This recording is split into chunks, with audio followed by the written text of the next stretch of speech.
The Rockcats have been off to a slow start. Regardless, fans are abuzz about the team's major league potential. Firefighters say while they're cold and wet, a little bit of discomfort is well worth learning how to save a life. Restaurant managers say they'll enforce the ordinance, but not without it taking a toll on late night sales. Now both the city and the Red Cross are working together to help the displaced people from the fire. I hope to meet with the fire marshal at noon. As soon as I get that information, I'll keep you updated. Reporting live in Lawrence, I'm Kimberly Howard, NBC News. Years ago, Darien sold all the yearly parking permits it had for its railway parking lot. They went fast. Some towns like Darien charge $315 for an annual permit, but if you go to Norwalk, it's $650. If you go to Stamford, it's $750. But a look at the lots during the day shows they're not full, which means many permit holders are paying for permits but only occasionally using them.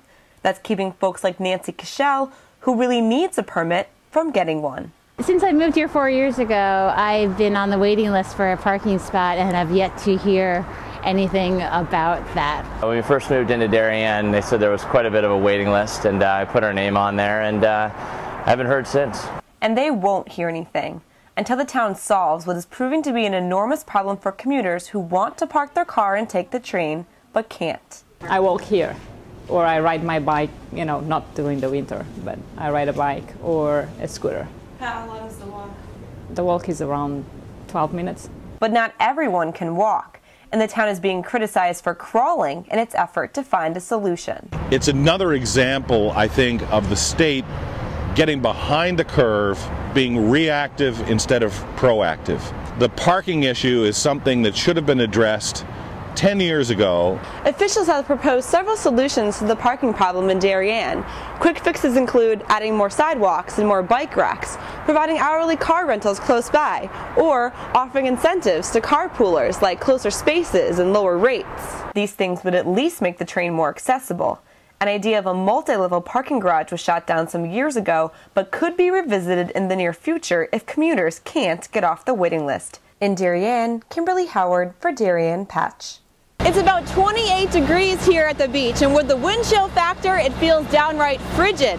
But for the firefighters behind me, it's about to get a whole lot colder. Why are these firefighters splashing in Long Island Sound on a winter's evening? It's warmer in the water than it's standing out here. It's fun. I enjoy it. It's actually because they're practicing life-saving techniques. What we're doing is we're practicing cold water rescue.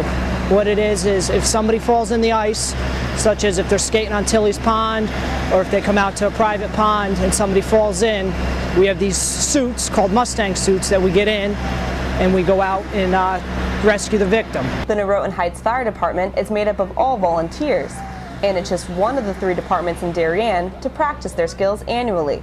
They say the town has about 2 victims fall through the ice a year. It's a boating town, a lot of water, a lot of ponds. So if a rescue mission is necessary, it's important to act quickly. Hypothermia is really, really bad. In this area of the country, you can get hypothermia in the summer. In the winter, of course, it's magnified because our waterways freeze. Paddling out to a victim is the rescuing option preferred in open water, but icy situations in close quarters call for swimming out to a victim instead.